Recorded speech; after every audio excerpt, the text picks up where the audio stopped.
അസ്സലാമു അലൈക്കും വറഹ്മത്തുള്ളാഹി വബറകാതുഹു. അൽഹംദുലില്ലാഹി വഹ്ദഹു വസ്സലാത്തു വസ്സലാമു അലാ മൻ ലാ നബിയ്യ ബഅദ. റഹീഖുൽ ഖുർആനിന്റെ 4-ാമത്തെ സെഷനിലെ 18-ാമത്തെ ക്ലാസ്സിൽ സൂറത്തുൽ ദുഹയിലെ ആദ്യ 5 വചനങ്ങളാണ് നാം പഠിക്കുന്നത്. സൂറത്തുൽ ദുഹയെ സംബന്ധിച്ച് പറയുകയാണെങ്കിൽ, പ്രവാചകൻ സല്ലല്ലാഹു അലൈഹി വസല്ലമ തങ്ങളുടെ ഹിജറക്ക് മുമ്പ് മക്കയിൽ വെച്ച് അവതീർണമായ സൂറത്തുകളുടെ കൂട്ടത്തിലാണ് സൂറത്തുൽ ദുഹയും ഉള്ളത്. 11 വചനങ്ങളുള്ള ഈ അധ്യായം മുസ്ഹഫിലെ 93-ാമത്തെ അധ്യായമായിക്കൊണ്ടാണുള്ളത്. ഈ അധ്യായത്തിന് ഒരു അവതീർണ പശ്ചാത്തലം തഫ്സീറുകളിൽ നമുക്ക് വായിച്ചെടുക്കുവാൻ സാധിക്കും. ഒരിക്കൽ പ്രവാചകൻ സല്ലല്ലാഹു അലൈഹി വസല്ലമ തങ്ങൾക്ക് തുടർച്ചയായി വന്നുകൊണ്ടിരുന്ന വഹി കുറച്ചധികം ദിവസങ്ങളിൽ വരാതാവുകയുണ്ടായി. അതിനെ സംബന്ധിച്ച് നാട്ടിലുള്ള പ്രവാചകന്റെ മഹത്വവും ശ്രേഷ്ഠതയും അള്ളാഹുവുമായുള്ള തന്റെ ബന്ധവുമൊന്നും തിരിച്ചറിയാത്ത പ്രവാചകന്റെ ശത്രുക്കളായ മുശ്രിക്കീങ്ങളും കുഫാറുകളും ഒക്കെ ഒരുപാട് ആരോപണങ്ങൾ പറഞ്ഞു പരത്തുകയുണ്ടായി. പ്രവാചകനെ തന്റെ റബ്ബ് കൈവെടിഞ്ഞുവെന്നും പ്രവാചകനെ വെറുത്തുവെന്നും താൻ ഒറ്റപ്പെട്ടുവെന്നും അള്ളാഹു മറ്റൊരു പ്രവാചകനെ തിരഞ്ഞെടുത്തുവെന്നും ഒക്കെയുള്ള ആരോപണങ്ങൾ പറഞ്ഞ് കുത്തുവാക്കുകളും വേണ്ടാത്തരങ്ങളും നാട്ടിലാകെ പറഞ്ഞു പരത്തുന്ന ഒരു സാഹചര്യമുണ്ടായി. നാട്ടിലുണ്ടായിരുന്ന പ്രവാചകന്റെ എല്ലാ അനുചരന്മാരിലേക്കും ഇത്തരത്തിലുള്ള സംസാരങ്ങൾ അവർ എത്തിക്കുവാൻ ശ്രമിക്കുകയും നവമുസ്ലിങ്ങളായിട്ടുള്ള ആളുകളുടെ മനസ്സുകളിൽ ഇത്തരത്തിൽ ഒരുപാട് ആശങ്കകൾ ഉണ്ടാക്കുകയും ചെയ്യാൻ വേണ്ടി അവർ പരിശ്രമിച്ചുകൊണ്ടേയിരുന്നു. പിന്നെയും ജിബ്രീൽ അലൈഹി സ്വലാത്തു വസ്സലാം ദിവസങ്ങളോളം വഹയുമായി വരാതിരുന്നപ്പോൾ ജനങ്ങളിൽ ഇതൊക്കെ ഒരു സംശയമുണ്ടാക്കുകയും ഇതൊക്കെ സത്യമാണോ എന്ന തോന്നലുണ്ടാക്കുകയും അങ്ങനെ അത് അവരിൽ ആദി പടർത്തുകയും ആശങ്കയുണ്ടാക്കുകയും ചെയ്തു. പുതിയതായി ഇസ്ലാം പുൽകിയ പല ആളുകളും ഇസ്ലാമിൽ നിന്നും പിന്മാറുവാൻ പോലും ഇത് കാരണമായി എന്നാണ്. മാത്രമല്ല, ഇത്തരത്തിലുള്ള സംസാരങ്ങൾ ഉന്നയിക്കുന്ന പലരും പ്രവാചകൻ സല്ലല്ലാഹു അലൈഹി വസല്ലമ തങ്ങളെ സന്ദർശിക്കാനെത്തുകയും അങ്ങനെ തന്റെ വീട്ടിൽ വന്നു പോലും ഒരു അസ്വസ്ഥതയുണ്ടാക്കുന്ന രീതിയിലുള്ള സംസാരങ്ങൾ അവർ ഉന്നയിക്കുകയും പ്രവാചകനെ പരിഹസിക്കുകയും കളിയാക്കുകയും ഒക്കെ ചെയ്യുന്ന സാഹചര്യവും അവിടെ ഉണ്ടാവുകയാണ്. യാ മുഹമ്മദ് മാ അറാ ശൈത്താനക ഇല്ലാ ഖദ് തറകക, മുഹമ്മദേ, നിന്റെ പിശാച് നിന്നെ ഉപേക്ഷിച്ച് പോയി എന്നാണല്ലോ തോന്നുന്നത് എന്നിങ്ങനെയുള്ള വളരെ പരിഹസിക്കുന്ന രീതിയിലുള്ള സംസാരങ്ങൾ അവർ ഉന്നയിക്കുകയാണ്. അത്തരത്തിൽ ഈ ഒരു സംസാരവുമായി കൊണ്ട് നടക്കുന്ന ഇത്തരത്തിൽ ആരോപണങ്ങൾ ഉന്നയിക്കുന്ന കൂട്ടത്തിലുള്ള ഏറ്റവും പ്രമുഖയായ ഒരു വ്യക്തിയെ സംബന്ധിച്ച് പണ്ഡിതന്മാർ രേഖപ്പെടുത്തുന്നതായി കാണാം. അബൂജഹലിന്റെ ഭാര്യയായ ഉമ്മു ജമീൽ എന്ന സ്ത്രീയാണ്. അവർ ഇത്തരത്തിലുള്ള ആരോപണങ്ങൾ ജനങ്ങൾക്കിടയിൽ ഇങ്ങനെ പരത്തിക്കൊണ്ടേയിരിക്കുകയാണ്. ഇങ്ങനെയുള്ള നാട്ടിലുള്ള ആക്ഷേപങ്ങളും സംസാരങ്ങളും പ്രവാചകനെ ഏറെ പ്രയാസപ്പെടുത്തിക്കൊണ്ടേയിരുന്നു. മാ അറാ റബ്ബക ഇല്ലാ ഖദ് ഖലാക, പ്രവാചകരെ, താങ്കളുടെ റബ്ബ് താങ്കളെ വെറുത്തുപോയെന്ന് പ്രവാചക പത്നിയായ ഖദീജ റളിയല്ലാഹു തആല അൻഹ തന്റെ പ്രിയതമന്റെ ദുഃഖഭാരം കാരണത്താൽ ചോദിക്കുന്നതായും ഹദീസ് ഗ്രന്ഥങ്ങളിൽ കാണുവാൻ സാധിക്കും. ഇത്തരത്തിലുള്ള ഏറെ പ്രയാസം നിറഞ്ഞ ഏതാനും ചില ദിവസങ്ങൾക്ക് ശേഷമായിരുന്നു സൂറത്തുൽ ദുഹ എന്ന ഈ അധ്യായം അവതീർണമാകുന്നത്. പ്രവാചകന് വഹി എത്തുവാൻ താമസമായത് തന്റെ റബ്ബ് തന്നെ വെറുത്തതോ അല്ലെങ്കിൽ തന്നെ പ്രയാസപ്പെടുത്തിയതോ ഒന്നും അല്ല എന്നും, മറിച്ച് പ്രവാചകന്റെ വീടിനകത്ത് കട്ടിലിന് ചുവട്ടിലായ ഒരു നായ ഉണ്ടായിരുന്നുവെന്നും നായകളും ജീവനുള്ളവയുടെ ചിത്രങ്ങൾ പ്രദർശിക്കപ്പെടുകയും ചെയ്യുന്ന വീടുകളിൽ കാരുണ്യത്തിന്റെ മലക്കുകൾ പ്രവേശിക്കില്ല എന്നതും അതിനെല്ലാം അപ്പുറം ഇതൊരു പരീക്ഷണമായിരുന്നുവെന്നും പിന്നീട് വ്യക്തമാക്കപ്പെടുകയാണ്. അപ്രകാരം പ്രവാചകനെതിരെ ഉണ്ടായ സകല ആക്ഷേപങ്ങൾക്കും പരിഹാസങ്ങൾക്കുമുള്ള ശക്തമായ മറുപടിയാണ്, അവർക്കുള്ള ഒരു തിരിച്ചടിയാണ് ഈ അധ്യായത്തിൽ ഉൾക്കൊണ്ടിട്ടുള്ളത്. വിഷയത്തിന്റെ ആഴം മനസ്സിലാക്കുവാനും തെറ്റിദ്ധാരണകൾ ശക്തമായി തന്നെ തിരുത്തുവാനും കഴിഞ്ഞ സൂറത്തുകളിൽ ഉണ്ടായിരുന്നത് പോലെ തന്നെ അധ്യായത്തിന്റെ ആരംഭ വശത്തിൽ ചില വസ്തുതകളെ തൊട്ട് സത്യം ചെയ്ത് പറയുകയും ശേഷം വിഷയത്തിലേക്ക് കടക്കുകയുമാണ് ചെയ്യുന്നത്. ആയത്തുകളിലേക്ക് കടക്കാം. അഊദു ബില്ലാഹി മിനശ് ശൈത്വാനിർ റജീം. ബിസ്മില്ലാഹിർ റഹ്മാനിർ റഹീം. വദ്ദുഹ, പൂർവാനം തന്നെയാണ് സത്യം. രണ്ടാമത്തെ ആയത്ത് വല്ലൈലി ഇദാ സജാ, രാത്രി തന്നെയാണ് സത്യം, അത് ശാന്തമാകുമ്പോൾ. വല്ലൈലി, രാത്രി തന്നെയാണ് സത്യം, ഇദാ സജാ, അത് ശാന്തമാകുമ്പോൾ. ഇവിടെ പകലിന്റെയും രാത്രിയുടെയും ആവശ്യകതയെക്കുറിച്ചും അവകളിലുള്ള അള്ളാഹുവിന്റെ അതിമഹത്തായ അനുഗ്രഹങ്ങളെ സംബന്ധിച്ചും ഒക്കെ കഴിഞ്ഞ അധ്യായങ്ങളിൽ നാം ഒരുപാട് ചർച്ച ചെയ്തതാണ്, മനസ്സിലാക്കിയതാണ്. വെളിച്ചം നൽകി ലോകത്തെ ഉന്മേഷഭരിതമാക്കുകയും ലോകജനങ്ങൾക്ക് ഉപജീവന മാർഗങ്ങൾ തേടുവാനുള്ള അവസരങ്ങൾ ഒരുക്കി കൊടുക്കുകയും ചെയ്യുന്ന പകലിനെയും ഇരുട്ടുമൂടി ലോകത്തെ ശാന്തമാക്കുകയും ക്ഷീണവും മാനസിക പിരിമുറുക്കങ്ങളും ഇല്ലായ്മ ചെയ്യുകയും മനുഷ്യ ശരീരത്തിന് സാന്ത്വനമേകുന്ന ഏറെ അത്യാവശ്യമായ സുഖനിദ്രയിലേക്ക് നയിക്കുകയും ചെയ്യുന്ന രാത്രിയെ തൊട്ടും അല്ലാഹു സുബ്ഹാനഹു തആല ഇവിടെ സത്യം ചെയ്ത് പറയുകയാണ്. ഇവിടെ വദ്ദുഹ അഥവാ പൂർവാഹ്നം തന്നെയാണ് സത്യം എന്ന് അല്ലാഹു സത്യം ചെയ്ത് പറയുമ്പോൾ ആ ഒരു സമയത്തിന്റെ ശ്രേഷ്ഠതയെ കൂടി അത് വിളിച്ചുണർത്തുന്നുണ്ട്. സൂര്യോദയത്തിന് ശേഷം ഏകദേശം 15 മുതൽ 20 മിനിറ്റ് കഴിഞ്ഞാണ് ദുഹാ സമയത്തിന്റെ ആരംഭം. ഉച്ചതിരിഞ്ഞ് ദുഹറിന്റെ ഏകദേശം 20 മുതൽ 30 മിനിറ്റ് മുമ്പ് വരെയാണ് ദുഹാ സമയത്തിന്റെ അവസാന സമയം. ഇതിന്റെ രണ്ടിന് ഇടയിലുള്ള ആ ഒരു സന്ദർഭത്തെയാണ് ദുഹ എന്ന് അറബിയിൽ വിളിക്കുന്നത്. ഈ സമയത്തുള്ള 2 റക്അത്ത് നമസ്കാരം പ്രവാചകൻ സല്ലല്ലാഹു അലൈഹി വസല്ലമ തങ്ങൾ പ്രത്യേകം പഠിപ്പിച്ച ആരാധനയാണ്. ഏറെ പ്രതിഫലാർഹമായ ഈ ആരാധനക്ക് ധാരാളക്കണക്കിന് ശ്രേഷ്ഠതകളും ഹദീസ് ഗ്രന്ഥങ്ങളിലൂടെ നമുക്ക് മനസ്സിലാക്കുവാൻ സാധിക്കും. അബൂദർ റളിയല്ലാഹു തആല അൻഹു ഉദ്ധരിക്കുന്ന ഹദീസിൽ പ്രവാചകൻ സല്ലല്ലാഹു അലൈഹി വസല്ലമ തങ്ങൾ പറയുന്നുണ്ട്, യുസ്ബിഹു അലാ കുല്ലി സുലാമ മിൻ അഹദികും സദഖ. അഥവാ ഓരോ മനുഷ്യനും, നിങ്ങളിലെ ഓരോ മനുഷ്യനും നേരം പുലരുമ്പോൾ അവൻ ഒരുപാട് സ്വതക്കകൾ കൊടുക്കേണ്ടതായിട്ടുണ്ട്, ഒരുപാട് ബാധ്യതകൾ അവനുണ്ട്. എന്നിട്ട് ആ സ്വതക്കകൾ എങ്ങനെ കൊടുത്തു വീട്ടാം എന്നുള്ള രീതി കൂടി പ്രവാചകൻ സല്ലല്ലാഹു അലൈഹി വസല്ലമ തങ്ങൾ ശേഷം പറയുന്നു, ഫകുല്ലു തസ്ബീഹത്തിൻ സ്വദഖ.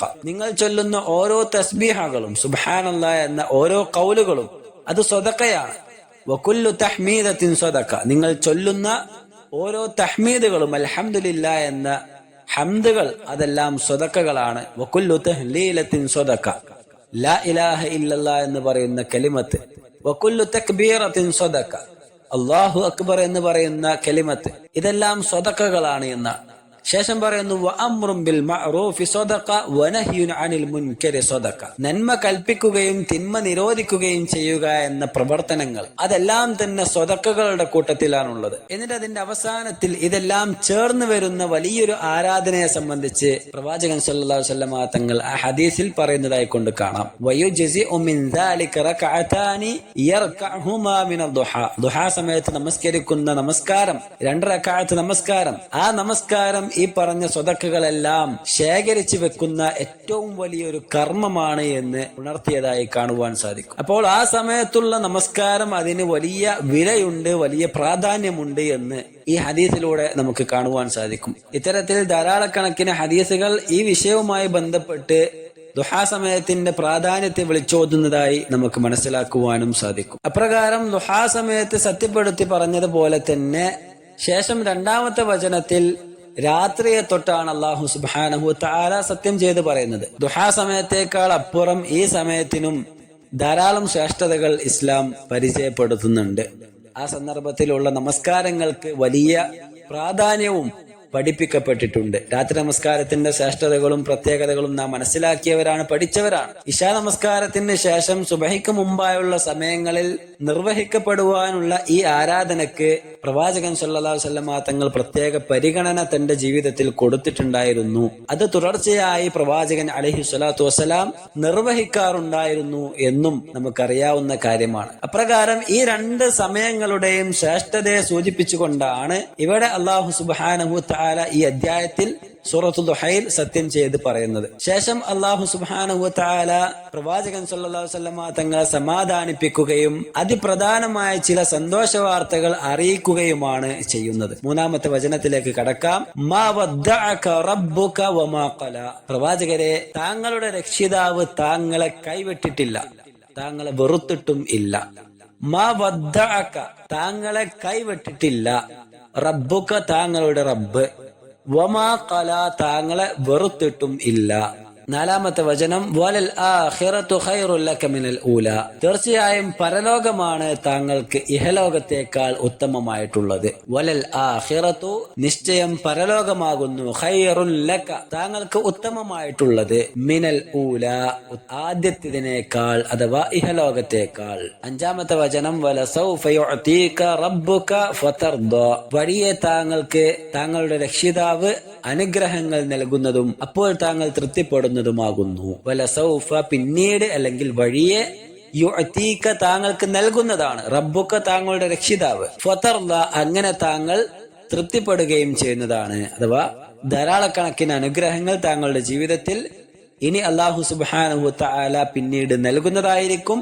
അങ്ങനെ അതുമൂലം താങ്കൾ തൃപ്തിപ്പെടുകയും ചെയ്യുന്നതായിരിക്കും എന്നാണ്. പ്രവാചകനെ അല്ലാഹു സുബ്ഹാനഹു വതആല കൈവെടിയുകയോ അല്ലെങ്കിൽ പുറന്തള്ളുകയോ ചെയ്തിട്ടില്ല എന്നും അവിടത്തോട് അല്ലാഹു സുബ്ഹാനഹു വതആലക്ക് യാതൊരു വെറുപ്പോ വിദ്വേഷമോ കോപമോ ഒന്നും തന്നെ ഉണ്ടായിട്ടില്ല എന്നും കുറച്ചു ദിവസം വഹീ വരുവാൻ താമസിച്ചു പോകുന്നതോ അല്ലെങ്കിൽ പ്രബോധന മാർഗത്തിൽ ബുദ്ധിമുട്ടുകൾ നേരിടുന്നതോ ഭൗതിക ജീവിതത്തിൽ പ്രയാസങ്ങൾ അഭിമുഖീകരിക്കേണ്ടി വരുന്നതോ ഒന്നും തന്നെ അള്ളാഹു കൈവെടിഞ്ഞത് കൊണ്ടോ അല്ലെങ്കിൽ വെറുത്തത് കൊണ്ടോ സംഭവിക്കുന്നതല്ല എന്നും ഈ പറഞ്ഞ കാര്യങ്ങളൊന്നും തന്നെ അള്ളാഹുവിന്റെ തൃപ്തിയുടെയും വെറുപ്പിന്റെയും മാനദണ്ഡമായി പരിഗണിക്കാവുന്നതല്ല എന്നും ശക്തമായ രീതിയിൽ തന്നെ അള്ളാഹു സുബ്ഹാനഹു വതആല ഇവിടെ തിരുത്തുകയാണ്, വ്യക്തമാക്കുകയാണ് ചെയ്യുന്നത്. ഈ അധ്യായത്തിന്റെ തുടക്കത്തിൽ അല്ലാഹു സുബ്ഹാനഹു വതആല സത്യം ചെയ്ത് പറഞ്ഞ കാര്യങ്ങൾ ഏറെ ശ്രദ്ധേയമാണ്. രാവും പകലും പോലെ, ഇരുട്ടും വെളിച്ചവും പോലെ സുഖ ദുഃഖ സമ്മിശ്രമാണ് യഥാർത്ഥത്തിൽ വിശ്വാസിയെ സംബന്ധിച്ചിടത്തോളം ഈ ലോകത്തെ ജീവിതം എന്നുള്ളത്. ഇവിടെ വെച്ച് അല്പം ചില വിഷമങ്ങളെല്ലാം സഹിക്കേണ്ടി വന്നാലും പരലോകത്ത് പ്രവാചകൻ സല്ലല്ലാഹു അലൈഹി വസല്ലമ തങ്ങൾക്ക് ഏറ്റവും ഉത്തമവും ക്ലേശരഹിതവുമായ ജീവിതമായിരിക്കും അള്ളാഹു സമ്മാനിക്കുന്നത് എന്ന് ഈ അധ്യായത്തിലൂടെ നമുക്ക് മനസ്സിലാക്കാം. മാത്രമല്ല ഭൗതിക ലോകത്ത് പ്രത്യേകിച്ച് ഇസ്ലാമിന്റെ ആദ്യഘട്ടത്തിൽ സഹിച്ച ത്യാഗങ്ങൾക്ക് പ്രതിഫലമായിക്കൊണ്ട് പരിപൂർണമായും തൃപ്തി വരുമാറ് വേണ്ടതെല്ലാം തന്നെ ഇരു ലോകങ്ങളിലും അല്ലാഹു സുബ്ഹാനഹു വതആല വഴിയെ നൽകുന്നതായിരിക്കും എന്നും ഈ അധ്യായത്തിലെ വലസൗഫ യുഅതീക റബ്ബുക ഫതർദ എന്ന 5-ാമത്തെ വചനത്തിലൂടെ പ്രവാചകൻ സല്ലല്ലാഹു അലൈഹി വസല്ലമ തങ്ങളെ അല്ലാഹു അറിയിക്കുകയും ചെയ്യുന്നുണ്ട്. ഭൗതിക ലോകത്ത് ശത്രുക്കൾക്കെതിരെയുള്ള വിജയമായും പരലോകത്ത് സ്വർഗാനുഭൂതിയുടെ ഉന്നത ആദരവുകളായും അത് അല്ലാഹു സുബ്ഹാനഹു വതആല പ്രവാചകർക്ക് നൽകുകയും ചെയ്യുന്നതാണ്. അതുകൊണ്ട് ഏൽക്കുന്ന പ്രയാസങ്ങളിൽ തൽക്കാലം ക്ഷമ കൊള്ളുകയും അല്ലാഹുവിന്റെ കാരുണ്യം തന്നിൽ വർഷിക്കുന്നത് പ്രതീക്ഷയോടെ കാത്തിരിക്കുകയും ചെയ്തു കൊള്ളട്ടെ എന്നൊക്കെയാണ് ഈ വചനങ്ങളുടെ താല്പര്യം. ഇവിടെ അൽ ആഖിറത്ത് അഥവാ അവസാനത്തേത് എന്നർത്ഥം വരുന്ന ആ ഒരു പദവും അതേപോലെ തന്നെ അൽ ഊല ആദ്യത്തേത് എന്നർത്ഥം വരുന്ന ആ ഒരു പദവും പരലോകത്തെയും ഇഹലോകത്തെയും സൂചിപ്പിച്ചുകൊണ്ടാണ് എന്ന് നമുക്ക് മനസ്സിലാക്കാം. ഖുർആനിലും ഇനി ഭാഷാപരമായി നോക്കുകയാണെങ്കിൽ അങ്ങനെയും ഈ രണ്ട് പദങ്ങൾ ഈ രണ്ട് ആശയങ്ങൾക്ക് വേണ്ടി ഉപയോഗിച്ച് പോരാറും ഉണ്ട്. ഈ പ്രയോഗങ്ങളുടെ വിഷയത്തിൽ മറ്റു വിശദീകരണങ്ങളും ചില പണ്ഡിതന്മാർ നൽകിയിട്ടുണ്ട് എങ്കിലും പ്രവാചകൻ സല്ലല്ലാഹു അലൈഹി വസല്ലമ തങ്ങൾക്ക് ഇഹലോകത്ത് അല്ലാഹു നൽകിയ അനുഗ്രഹങ്ങളും പരലോകത്ത് അല്ലാഹു നൽകുന്ന അനുഗ്രഹങ്ങളും താരതമ്യം ചെയ്യുകയാണെങ്കിൽ ഈ വിശദീകരണം തന്നെയായിരിക്കും ഇവിടെ ഏറ്റവും അനുയോജ്യവും ഉത്തമവുമായിട്ടുള്ളത് എന്ന് നമുക്ക് മനസ്സിലാക്കാം. അഥവാ ഇത് പരലോകത്തെ സംബന്ധിച്ചാണ് അല്ലാഹു ഇവിടെ പ്രധാനമായി ലക്ഷ്യമാക്കുന്നത് എന്ന ആശയമായിരിക്കും ഏറ്റവും അനുയോജ്യമായിട്ടുള്ളത് എന്നാണ്. ഭാവി നേട്ടങ്ങളെ പറ്റി സന്തോഷ വാർത്ത അറിയിച്ച ശേഷം അല്ലാഹു സുബ്ഹാനഹു വതആല ശേഷമുള്ള വചനത്തിൽ നബി കരീം സല്ലല്ലാഹു അലൈഹി വസല്ലമ തങ്ങളുടെ ജീവിതത്തിൽ ഇനി സംഭവിക്കാനിരിക്കുന്ന കാര്യങ്ങളെക്കുറിച്ചും വിജയങ്ങളെ സംബന്ധിച്ചും ഒക്കെയുള്ള ചില സൂചനകളായിക്കൊണ്ടും ഈ അധ്യായത്തെ പണ്ഡിതന്മാർ പരിചയപ്പെടുത്തുകയും ചെയ്യുന്നുണ്ട്. ഭാവി നേട്ടങ്ങളെ സംബന്ധിച്ച് ഇത്രയും വചനങ്ങളിലായിക്കൊണ്ട് അല്ലാഹു സുബ്ഹാനഹു വതആല പ്രവാചകർക്ക് സന്തോഷ വാർത്ത അറിയിച്ച ശേഷമുള്ള വചനങ്ങളിൽ കഴിഞ്ഞ കാലത്ത് നൽകപ്പെട്ട ചില അനുഗ്രഹങ്ങളെ അല്ലാഹു എടുത്ത് ഓർമ്മപ്പെടുത്തുകയും ചെയ്യുന്നതായി കാണുവാൻ സാധിക്കും. ഇൻഷാ അല്ലാഹ് വരും ക്ലാസ്സുകളിൽ ആ വിഷയങ്ങൾ നമുക്ക് പഠിക്കാം, ആ വചനങ്ങൾ നമുക്ക് മനസ്സിലാക്കാം. ഇൻഷാ അല്ലാഹ് അല്ലാഹു സുബ്ഹാനഹു വതആല നമ്മുടെ ഈ ഒരു പരിശ്രമം സ്വാലിഹായ അമലായിക്കൊണ്ട് സ്വീകരിക്കുമാറാകട്ടെ. അല്ലാഹു നമ്മിൽ നിന്ന് വന്നുപോയ പാപങ്ങൾ വിട്ടുപുറത്ത് മാപ്പാക്കി തരുമാറാകട്ടെ. വസല്ലല്ലാഹു വസല്ലം അലാ നബിയിന മുഹമ്മദ്. അസ്സലാമു അലൈക്കും വറഹ്മത്തുള്ളാഹി വബറകാതുഹു.